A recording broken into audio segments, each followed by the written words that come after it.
ও গল্প ওনাদের গল্প এছাড়া কি আছে? আমি শুধু মুসলমানদের জন্য, আমি মানুষের জন্য লড়াই করতে এসেছি। অন ক্যামেরা বলছি, আমি শুধু মুসলমানদের হকের জন্য লড়তে আসিনি। মুসলমান, দলিত, আদিবাসী, উচ্চবর্ণ, পিছিয়ে বর্গের যার সাথে অন্যায় হবে তার পাশে দাঁড়াবো, তার কণ্ঠ হব। আজকে কুরবান শাহর আমি ৬ষ্ঠ মৃত্যুবার্ষিকীতে এসেছি। কারণ কুরবান শাহটাকে তৃণমূলের একজন নেতা তিনি ছিলেন, ব্লকের কার্যকারী সভাপতি ছিলেন, পঞ্চায়েত সমিতি তিনি সহসভাপতি ছিলেন, এই মাইসরা গ্রামের অঞ্চলের প্রধান তার স্ত্রী ছিল।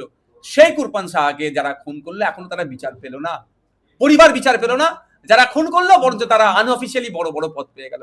কুরবান শাহকে যারা খুন করেছে, যখন খুন হয়েছে কুরবান শাহ, যারা খুনি তারা বিজেপি। রাজ্য সরকার তার ক্ষমতা দেখিয়ে সেই বিজেপি নেতাকে ছাড়ার ব্যবস্থা করছে। তার দলের নেতা কুরবান শাহর জন্য রাজ্য সরকারের সময় নাই। তো আমি আজকে এসেছি, এতে যদি তৃণমূলের যে সমস্ত চুটে চাটা নেতা, তাদের বলবো ওসব গল্প না শুনিয়ে মানুষকে পরিষেবা দিন। সংখ্যালঘু সংখ্যাগুরুর গল্প শোনাবেন না। আপনারা নাটক করেন, কখনো হিজাব করে, কখনো মাথা টুপি দিয়ে, কখনো তিলক কেটে আপনারা ধর্মকে নিয়ে আপনারা নাটক করেন। আর আমরা মানুষের জন্য কথা বলি।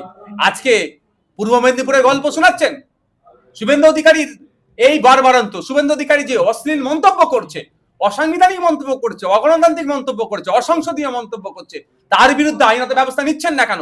এ কথা যখন আমরা বলেন কি কোর্ট নাকি মানা করেছে। কি কোর্ট বলেছে? আমাদের কাছে কোর্টের অর্ডার কপি আমরাও তুলে রেখেছি। যে কোনো এফআইআর হলে থ্রু কোর্ট।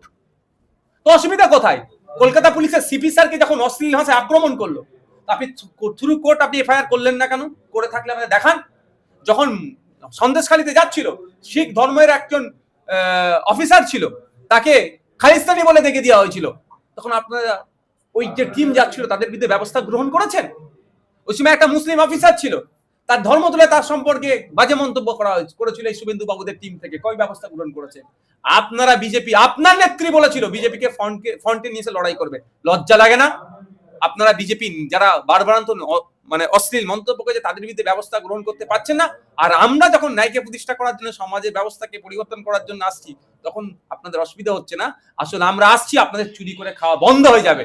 মানুষকে ভুল বুঝিয়ে আপনাদের রাজনৈতিক কার্যে কারবার করছেন, বন্ধ হয়ে যাবে। ওই জন্য ভয় পাচ্ছেন না। আগামী দিনে দেখা হবে, চোখে চোখ রেখে লড়াই হবে। আসুন গণতান্ত্রিক প্রক্রিয়ায় লড়াই করুন, দেখবো আপনারা কতদিন মানুষকে কি পরিষেবা দিয়েছেন। ভয় পাচ্ছেন কেন? আপনারা মানুষকে পরিষেবা দিয়েছেন, তাহলে আমার পাশে কেন মানুষ আসবে? পরিষেবার নামে আপনারা তোলাবাজি করেছেন। গরিব মানুষের আবাস যোজনার থেকে কাটমানি নিয়েছেন, বিধবা ভাতা থেকে কাটমানি নিয়েছেন, বার্ধক্য ভাতা থেকে কাটমানি নিয়েছেন, কন্যাশ্রী রূপশ্রী ভাতা থেকে কাটমানি নিয়েছেন, রাস্তাঘাট উন্নয়নের নামে কাটমানি খেয়েছেন। আর নওশাদ সিদ্দিকী আসছে, লোক নওশাদ সিদ্দিকীর পাশে দাঁড়াচ্ছে, ভয় পেয়ে যাচ্ছেন। আপনারা সঠিকভাবে উন্নয়ন করলে কেন নওশাদ সিদ্দিকীর পাশে আসবে? মানুষ যখন, যদি মানুষের প্লেট ভর্তি ভাত থাকে, বিরিয়ানি যদি মানুষের প্লেট ভর্তি থাকে, কেন সে বিরিয়ানি ছেড়ে ডাল ভাত খাবে? এত বোকা কেউ আছে? আপনি ডাল ভাতের ব্যবস্থা করছেন না, এখন গল্প শোনাচ্ছেন। মানুষ আপনাদের পাশ থেকে সরে যাচ্ছে, বিজেপির ভয় দেখাচ্ছেন। তা বিজেপির জুজু ছাড়া আপনাদের কি আছে? একটা কাজ কথা বলুন, যেটার নাম দেখি আপনারা ভোট চাইবেন, বলুন। আপনারা উত্তর দিতে পারবেন? আর সবচেয়ে বড় কথা হচ্ছে, আপনি তো চুনোপুটি। আপনার নেত্রীকে বলুন 1 to 1 একটা ডিবেটে বসতে।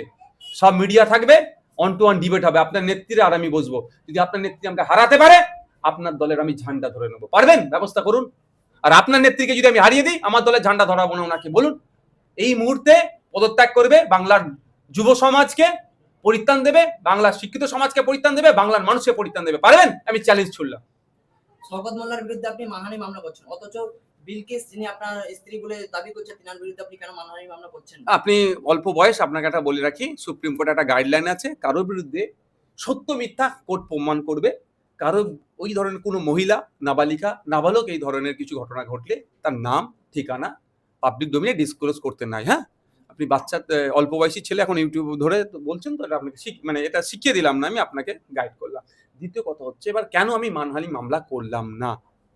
প্রশ্ন হচ্ছে, আপনি যখন কোশ্চেন করবেন, সেই ব্যাকগ্রাউন্ড একটু জানবেন। আমার প্রফেসর স্যার আমাকে একটা, প্রথম দিনে উনি আমার মাস্টার যখন আমরা করছিলাম, একটা এসে উনি ক্রিটিসিজমের উপরে উনি করেছিলেন, পিএইচডি করেছেন। তো উনি আমাদেরকে একটা শিক্ষা দিয়েছিলেন, যে বিষয়ে আপনি সমালোচনা করবেন, আলোচনা করবেন, চর্চা করবেন, সেই বিষয়ে আগে জ্ঞান রাখবেন। তা আপনাকেও আমি বলছি, কোনো বিষয় যখন কোশ্চেন করবেন, একটু সেই বিষয়ে আগে স্টাডি করে নেবেন। এবার প্রশ্ন আসছে আপনার, যে কেন মানহানি মামলা করছি না? কে বলছে করবো না? ধৈর্য ধরুন। আইনে বলা আছে, আপনি আমার বিরুদ্ধে মামলা করলেন, এই মামলা চলাকালীন আমি মানহানি মামলা করতে পারবো না। যখন এই মামলায় আমি নওশাদ সিদ্দিকী জিতবে, তারপরে কি কি মানহানির টু টাইপ হয়, একটা হচ্ছে ক্রিমিনাল, একটা হচ্ছে সিভিল। তো কি আমি মানহানি মামলা করব তখন দেখতে পাবেন। ধৈর্য ধরুন না, এখন তো মামলা চলছে, মামলা চললে সেই মামলার উপরে মানহানি মামলা হয় না, মামলা সম্পূর্ণ হওয়ার পরে মানহানি মামলা হয়। আর শওকত মোল্লার সাথে তো আমি মানহানি মামলা ডাইরেক্ট করে দিয়েছি, সে তো আমার বিরুদ্ধে একটা কোনো খুনের মামলা দিয়েছে ধরুন, সেই মামলার উপর আমি ডাইরেক্ট এখন মামলা করতে পারবো না মানহানি। বুঝতে পেরেছেন না? আর ক্লিয়ার করবো?